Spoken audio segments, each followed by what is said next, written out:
सभी के अंदर विराजमान परमात्मा के पावन चरणों में प्रणाम। राम राम। अनंत श्री सतगुरु सुखराम जी महाराज की अणबे वाणी विठल राव का संवाद चल रहा है। महाराज ने जहाँ जहाँ से निकले थे रास्ते में सब वहाँ के राजाओं से संवाद किए और राजाओं ने ज्ञान धारण किया, सीखा, समझा। जब ज्ञान राजा धारण कर लेता है तो प्रजा को धारण कर लेना आसान हो जाता है। जैसा राजा वैसी प्रजा हो। तो महाराज ने सीधा टारगेट अपना किसको बनाया? राजा को सिखाओ, राजा अपनी प्रजा को अपने आप आगे सिखा दे। इसलिए सब राजाओं के साथ अधिकतर संवाद किया। राजा चंदूलाल के साथ संवाद किया, राजा विठल राव के साथ संवाद किया, तांतिया के साथ संवाद किया, सबके साथ ज्ञान चर्चा की, सत्संग चर्चा की और ज्ञान को आगे प्रचारित और प्रसारित किया। तो महाराज फरमा रहे हैं कि वेद भेद की करनिया करे अनंत जग माय, मोख न पाऊं तो आज लग ओ अर्थ सूझे नाय। ओ अर्थ सूझे नाई रहा कोई न्यारो होई, असंख जुग गया बीत काई नहीं पाऊं तो कोई। सुख रामदास रहा चालता नगर न आवे काई, वेद भेद की करनिया करे अनंत जुग माय। कह रहे कि महाराज वेद और भेद की करनिया आज से नहीं चल रही, काफी समय से चल रही और कोई काफी समय तक भी करते रहे, कितने ही करते रहे, लेकिन करनी करके क्रिया करके मोक्ष में नहीं जा सकते, क्योंकि मोक्ष में जाना करनी और क्रिया के बस में नहीं।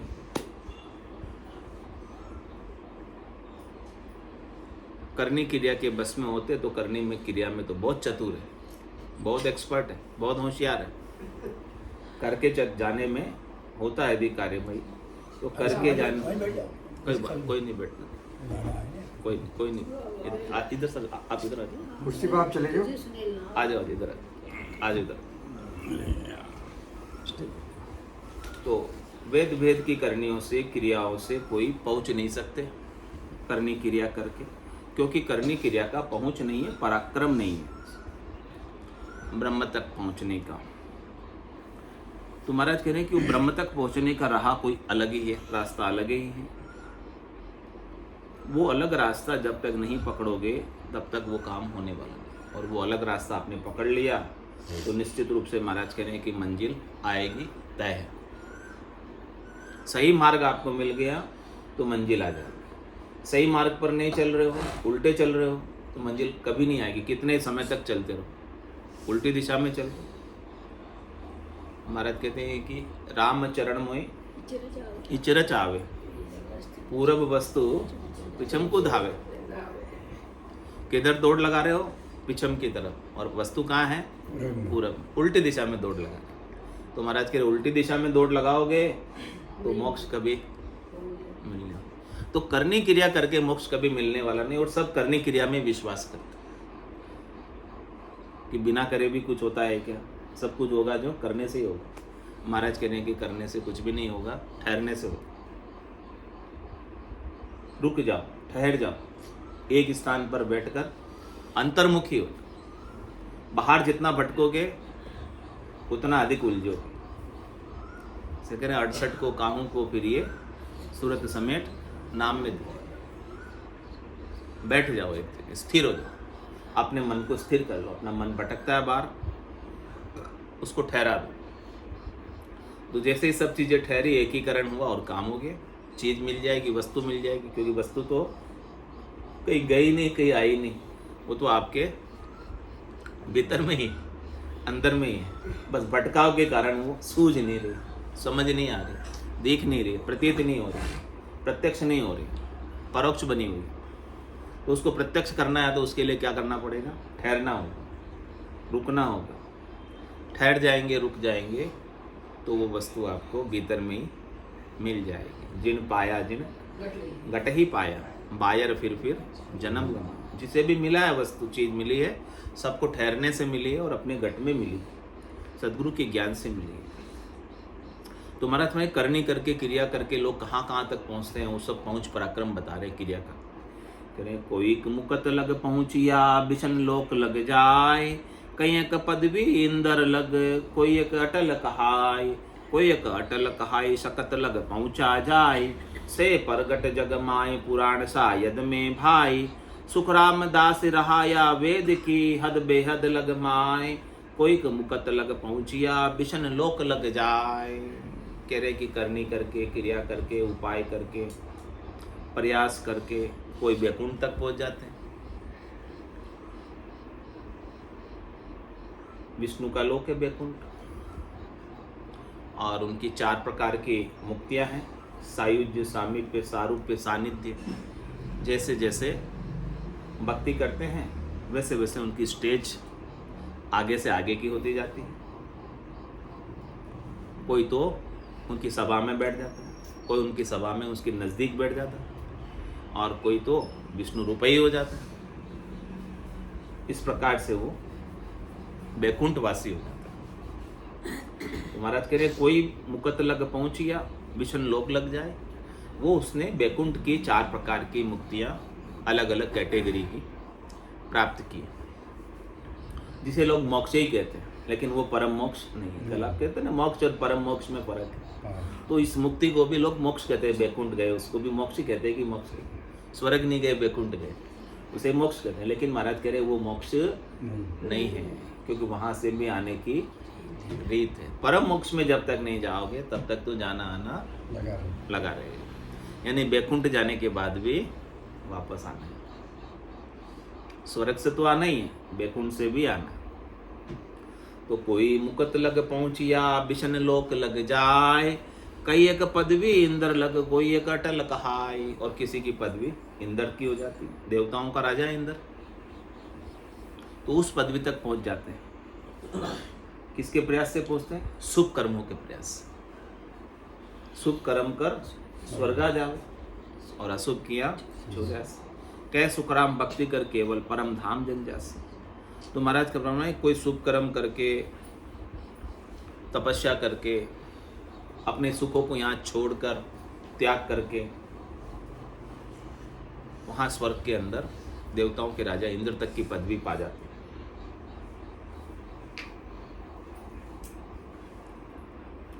और कई एक अटल का है, और कोई जो है अटल हो जाते हैं, जैसे ध्रुव का तारा अटल हो गया।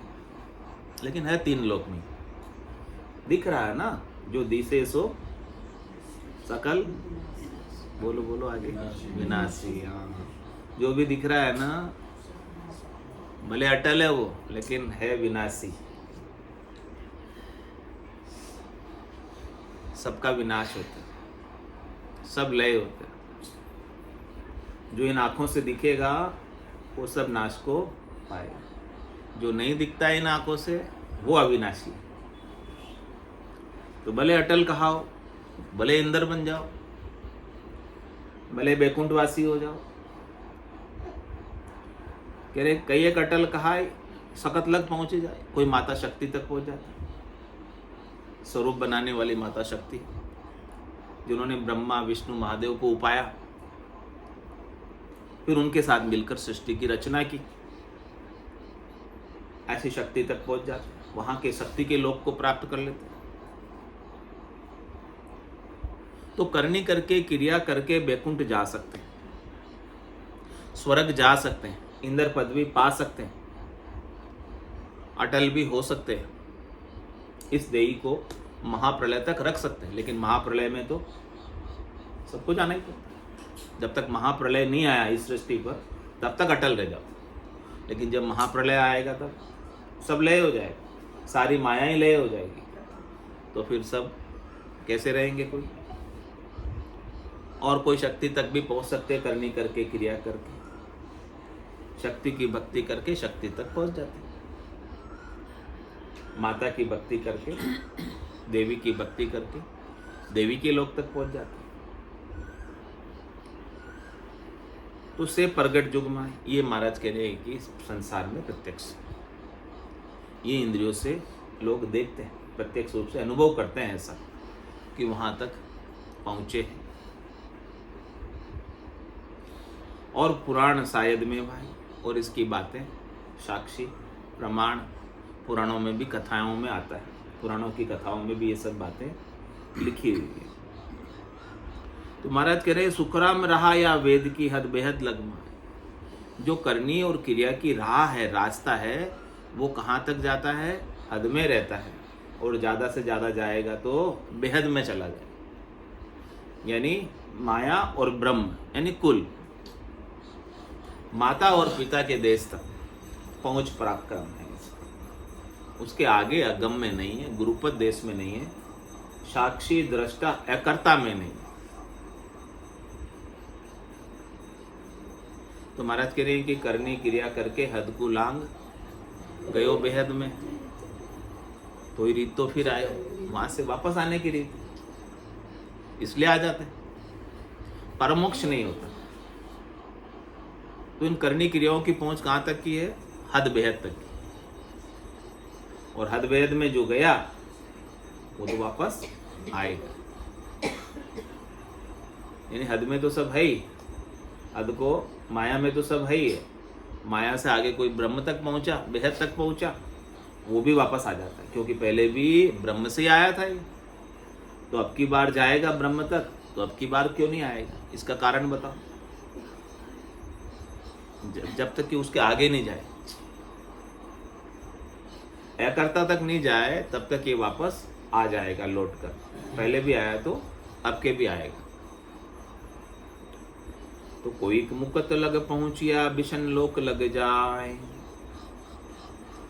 अब महाराज अगम देश में जाने की बात बता, जो करनी में नहीं, क्रिया में नहीं। कह सुखराम शब्द की महिमा, कहता बढ़िया न काई, साधन ध्यान बिना सुन सिमरण, लिया अमरगर जाए। वो अमरगर ले जाने की बात बता रहे खास। कौन कौन जाते हैं अमरलोक में, सतलोक में, संतों के देश में, रामजनों के देश में, केवली भगवंतों के देश में कौन कौन जाते हैं? कह रहे सत्य लोग जे जावसी, झांकी या विद होय, दसवो द्वार उघाड़ के चले संत कहूँ तोय, चले संत कहूँ तोय, और सुन रहा न कोई, नौ गेला हद माए ताए के सुध नहीं कोई, 10 वे लग सुखराम कहे, मोख न पाऊँ तो कोय, सत्य लोक जे जावसी, झांकी या विद होय। अब विधि बता दी, रीत बता दी, किस रीत से सतलोक में जाना होता है। 9 दरवाजे तो अपने खुले, 2 आँख, 2 नाक, 2 कान, मुंह, गुदा, लिंग, कितने हो गए? 9 हो गए। तो महाराज कह रहे हैं कि ये 9 दरवाजों तक ज्ञानेंद्रियां हैं, इसमें कर्मेंद्रियां हैं इसमें, और इन ज्ञानेंद्रियों से, कर्मेंद्रियों से अपन कर्म भी करते हैं, और इनसे देखते भी हैं, सुनते भी हैं, जानते भी हैं, चखते भी हैं, सब करते हैं इनसे। तो महाराज कह रहे कि इन्हीं का उपाय करके, इन्हीं से करनी करके, इन्हीं से क्रिया ले करके, इन्हीं से सुख लेकर आप चाहते हो कि हम परम मोक्ष में चले जाएं। महाराज कह रहे इनसे की जाने वाली करनी का पहुंच पराक्रम परम मोक्ष में देखिए, सुनिए, गुनिए मन माही, मोह मूल परमारथ नाही, गो गोचर जहाँ लग मन जाई, तहाँ लग माया जानो भाई। ये सब किसका उपाय हो रहा है? इनसे होने वाला उपाय, इनसे मिलने वाला सुख माइक सुख है, माया से प्राप्त होने वाला सुख। और इनसे होने वाले पुण्य, इनसे होने वाले पाप, वो भी सब माइक है, सत्य नहीं है, सब असत्य है, सब झूठे। तो झूठे का संग करके झूठे में ही उलझे रहते हैं और झूठे को ही भोगते रहते हैं।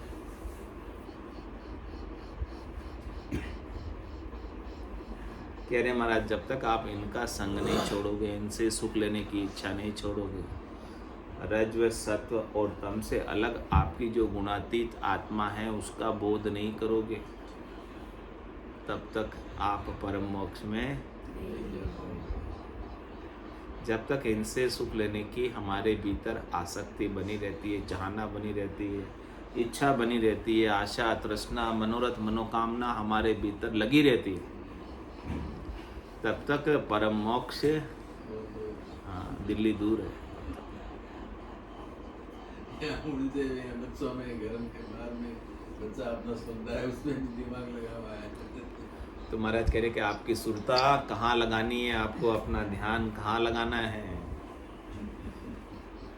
सुरता आपकी शब्द में लग जाए, सदगुरु ने शब्द दिया है।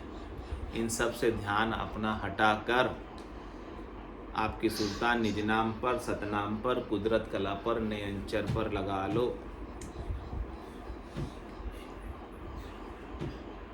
निज नाम कंठ कमल पर जागृत होता है, फिर हृदय कमल पर प्रेम का प्रकाश करता है, फिर नाभि कमल से रग रग रोम रोम नाड़ नाड़ में आनंद का उमवा कराता है। नाभि कमल से नाद की धुनी भी आरंभ हो जाती है। फिर आगे शेष गणेश के स्थान को पार करते हुए बंकनाल में पलटते हुए मेरुदंड के 21 गांठों का छेदन करते हुए इडा पिंगला चुचमड़ा को जागृत करते हुए त्रिकुटी में आ जाता है और त्रिकुटी से फिर ऊपर ब्रह्मांड पार ब्रह्म को पार करते हुए, चिदानंद ब्रह्म शिव ब्रह्म को पार करते हुए, भंवर गुफा सिद्ध शिला को फोड़ते हुए 10वें द्वार से बाहर निकलता है और उसके संग आत्मा रहती, वो आत्मा को लेने के लिए आता है। वो बोला हुआ है, संगी, वो एजेंट है, दलाल है, वो परमात्मा में लेकर जाने के लिए आपके गट के भीतर प्रकट हो। तो आपकी सुरता किसके संग रहनी चाहिए? ऐसे बोलाओ संगी के संग, ऐसे निज नाम के संग। हाँ, वो आपका सहायक है, हितैषी है, सैन है, रक्षक है, लेकर जाने वाला है। वो अमर विमान है। हाँ, उस अमर विमान में आपको बैठकर जाना है। जाना तो तय, आया है सो जाओ सी। राजा रंक फकीर एक सिंहासन चढ़ चले और एक बंदे जंजीरों में। कौन बंदे हैं? जिनकी आसक्ति शरीर से, संसार से, इंद्रियों से, वस्तुओं से, व्यक्तियों से है, उनकी उतनी सारी जंजीरें बंधी हुई है, लोहे की नहीं है। आसक्तियाँ हमारी जंजीरें हैं जिनसे अपन बंधे हुए, छूट नहीं पा रहे। लेकिन ये शब्द ब्रह्म आता है तो इन जंजीरों को, सबको, आसक्ति को काट देता है, छुड़ा देता है, छुड़ाकर आपको परमात्मा में मिलाता है। तो महाराज कह रहे कि ये जो है शब्द ब्रह्म कहाँ से निकलता है? 10वें द्वार से निकलता है। खंड पिंड ब्रह्मांड से का छेदन करते हुए, शोधन करते हुए इसका रास्ता 10वें द्वार से, सहस्त्राधार चक्र से, क्राउन चक्र से होता है। यहाँ से त्रिकुटी से लगाकर कितने उंगल है क्राउन चक्र? 4 4 8, 4 12 और 3 15 उंगल माप लो। वहाँ आपका क्राउन चक्र है, सहस्त्राधार चक्र है, 10वां द्वार।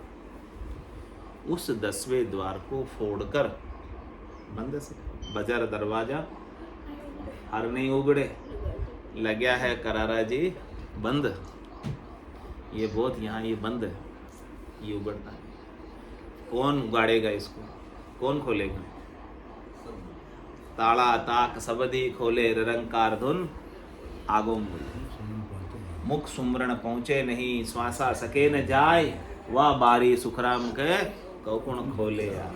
नवतत लिंग शरीर भी है भी उल्ली बार, हम देखा सब सारा बारी खोल किवाड़। ये बारी को, किवाड़ को, 10वें द्वार को कौन उगाड़ेगा? कोई करनी उगाड़ेगी, कोई क्रिया उगाड़ेगी, किसी की ताकत नहीं है इसको खोलने की। करनी क्रिया किससे हो रही? जो ऑलरेडी खुले हुए हैं, इनसे हो रही है सारी करनी क्रिया, खुले हुए हैं उनसे। जो बंद है 10वां द्वार, इसको आपको उघाड़ना है। जिसने जीते जी इस 10वें द्वार को उघाड़ लिया, खोल दिया, वही परम पद का, परम मोक्ष का वासी होता है, अधिकारी होता है।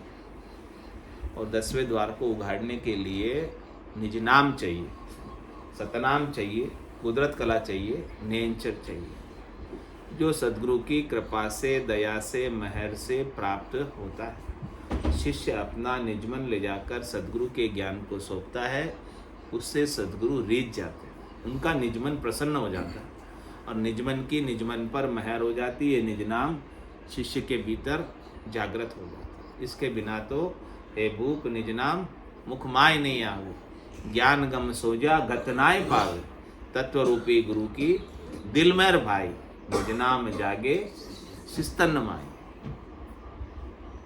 ऐसे दिल की मेहर से जागृत होता है। और लेकिन होना चाहिए शिष्य का प्रेम सदगुरु के ज्ञान से, विश्वास, दृढ़ता। जो श्रद्धावान होता है उसे ही लाभ होता है। श्रद्धा नहीं होती है तो लाभ नहीं होता। जितना अधिक श्रद्धा होगी, जितना अधिक विश्वास होगा, उतना अधिक लाभ आपको प्राप्त होता जाएगा। मरण के मोह में फंस जाएगा। तो कह रहे महाराज, सत्यलोक जे जावसी झांकी या विध हो, ऐसी विधि होती है। 10वां द्वार उगाड़ के चले संत कहूं तो, जितने भी संत गए ना, वो सब 10वां द्वार को खोल कर गए। 10वें द्वार करे हंस केला, अनंत कोट संतन का मेला। वहाँ मेला लगा हुआ।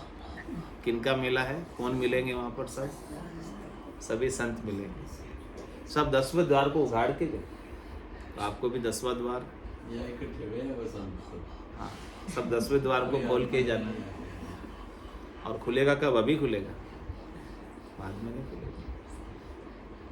भजन से, सुमरण से, आपकी सुरता से खुलेगा। आपकी सुरता वहाँ लगी रहेगी ना, जितनी अधिक शब्द में सुमिरण आपका जितना अधिक बनेगा नाम का। हालांकि मुख सिमरन नहीं पहुँचता, पहुँचता कौन है? शब्द पहुँचता है, लेकिन वो शब्द उससे आगे बढ़ता है। मुख सिमरन करने से, सुरता लगने से वो आगे से आगे बढ़ता है ऑटोमेटिक। तो 10वां द्वार उघाड़ के चले संत को तो, इस महाराज कह रहे हैं कि 10वां द्वार उघाड़ के जाते हैं जो भी जाते हैं, जो परम पद में चले संत को तो और सुन रहा नहीं। कह रहे 10वें द्वार के अलावा दूसरा रास्ता ही नहीं है वहां जाने, क्योंकि 9 गेला हद माए। 9 रास्ते हैं ना, उनसे सब हद के सुख मिलते हैं, माया के सुख मिलते हैं। उनसे कर्म बंधते हैं, करनी होती है, क्रिया होती है, शुभ और अशुभ कर्मों का फल भोगना होता है। और जो जीव अंत समय में भी 9 दरवाजों से निकल कर जाता है, यानी उसकी सुरता एक जगह वहाँ नहीं टिकी है। कहाँ? 10वें पे। इसीलिए तो इधर उधर लग रही थी, तो इधर उधर से चला गया। क्या करें? सुरता टिक जाए 10वें से तो 10वें से जाएगा, इधर उधर से नहीं जाएगा। 10वां ही खोल के जाएगा, सुरता वहाँ लग गई, कल्याण। और इधर उधर से सुरता इधर उधर लगी हुई है, भटक रही है, इसका मतलब जम के दूत इधर उधर से निकाल कर वो 9 दरवाजे पे आके बैठ जाते हैं। 10वें पे तो नहीं बैठते हैं, क्योंकि 10वां उनके अधिकार क्षेत्र से, जुरिडिक्शन से बाहर है। उस पे तो शब्द ब्रह्म का कब्जा है। 10वें पे 9 दरवाजों पे कब्जा किसका है? जम का, हाँ, जम का कब्जा है।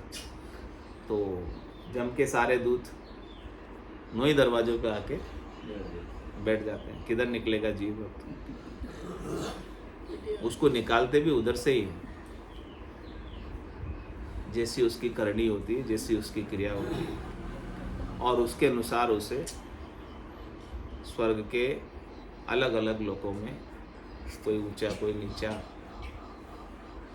उधर से इसे लेकर जाते हैं। आंखें खुले हैं जो कोई हाँ हाँ, अलग अलग, कोई आँख से जीव निकलता है, हाँ, तो अलग अलग रास्तों से जीव निकलता है। तो उसके हिसाब से फिर उसका न्याय होता है, उसके हिसाब से उसका हिसाब किताब होता है, और हिसाब किताब होकर वापस उसे वैसी देह मिलती, भोगाय तन, तन मिलता है। किसके लिए मिलता है? भोगने के लिए, इसीलिए इसे भोगाय तन कहते हैं। भोगने के लिए मिलता है तन। सुख भोगने के लिए तन कौन सा मिलेगा? सुख भोगने के लिए कौन सा तन मिलेगा? कौन सी काया मिलेगी? तेज पुंज की काया मिलेगी, देवता की काया मिलेगी। हाँ, और दुख भोगने के लिए कौन सी काया मिलेगी? पशु योनि, याचनी काया, वो काया, हाँ, वो काया मिलेगी। तो इस प्रकार से उसे अलग अलग प्रकार की देह वापस हिसाब किताब के अनुसार, उसके कर्मों के अनुसार, उसके पाप पुण्य के अनुसार मिलती है। तो कह रहे महाराज 9 गेला हदमा, इसलिए 9 गेलों पर आपका ध्यान नहीं रहना चाहिए। ध्यान आपका कौन से गेले पर रहना चाहिए? कौन से मार्ग पर रहना चाहिए? टारगेट, लक्ष्य किधर करना है? आनंद प्राप्त करना है तो हाँ, नहीं, अपन तो खाने पीने का सुख लेंगे। हाँ, उसमें अच्छा रस आता है खाने पीने, उसमें नाम धर्म आता है।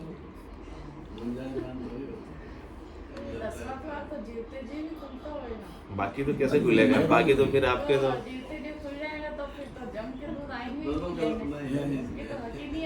वहाँ 10वें पे नहीं आ सकते ना, 9 दरवाजों पे आके बैठते हैं। हाँ, नहीं आएगा।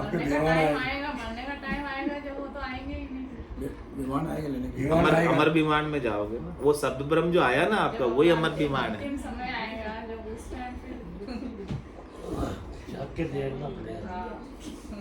तो अंतकाल में वासना नहीं रहेगी, जब अंतकाल में होती वासना, जामे वासना कोई रह गई, वासना खत्म हो जाएगी, जब जाएगी वो आएगा। वासना नहीं रहनी चाहिए।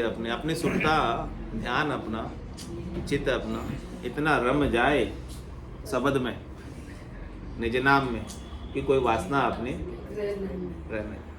कोई वासना बाकी रहेगी तो वासना की पूर्ति के लिए अलग दरवाजों से निकल के चले जाओ, 9 से निकल के चले जाओ। अपना आकृष्ट होते हैं ना अपन, अच्छा देखने के लिए, अच्छा सुनने के लिए, अच्छा खाने के लिए, सब आकृष्टता अपनी, चित्त अपना सहज ही चला जाता है, भेजने की जरूरत नहीं होती, सहज चला जाता है। सहज चला, प्रकृति का बना हुआ तो प्रकृति में जाता है। लेकिन आपको क्या करना है? इस सहज स्वभाव को छोड़ना है। और ये सहज स्वभाव क्यों पड़ गया? क्योंकि आज से नहीं है, अनंत युग हो गए इसे भोगते भोगते, तो ऐसे संस्कार पड़ गए। संस्कार पड़ने, अब ज्ञान से इन सब संस्कारों की सफाई करनी है। रोज ज्ञान सुन रहे हैं, क्यों सुन रहे हैं?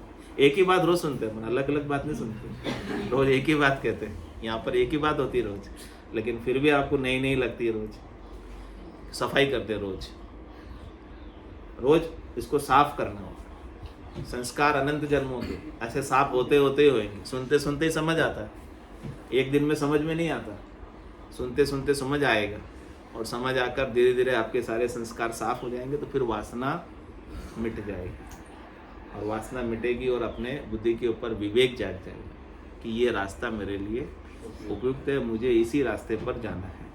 तो 9 गेला हद माय ताए की सुध नहीं कोई, 10वें लग सुखराम के मोख न पाऊँ तो कोई। कह रहे महाराज 10वें का चयन जिसने नहीं किया ना, वो मोक्ष में नहीं गया। तो सतलोक जे जावसी झांकी या विद होय, बोलो राम सतगुरु देव जी महाराज ने धन्य हो। परम दयाल सतगुरु सुखराम जी महाराज ने धन्य हो। अनंत श्री सद्गुरु सुखराम जी महाराज के ज्ञान सत्स्वरूप भगवान ने दिन्य हो केवली भगवंता में दिन्य हो जीवा तारण जहाज में दिन्य हो मोक्ष के मालिका में दिन्य हो अनंत कोटि संतान में दिन्य हो राम सभा में राम राम सा राम राम सा राम राम राम राम राम राम सा इतने सरल शब्दों में इतने सरल शब्द जो एक छोटा बच्चा भी समझ रहा है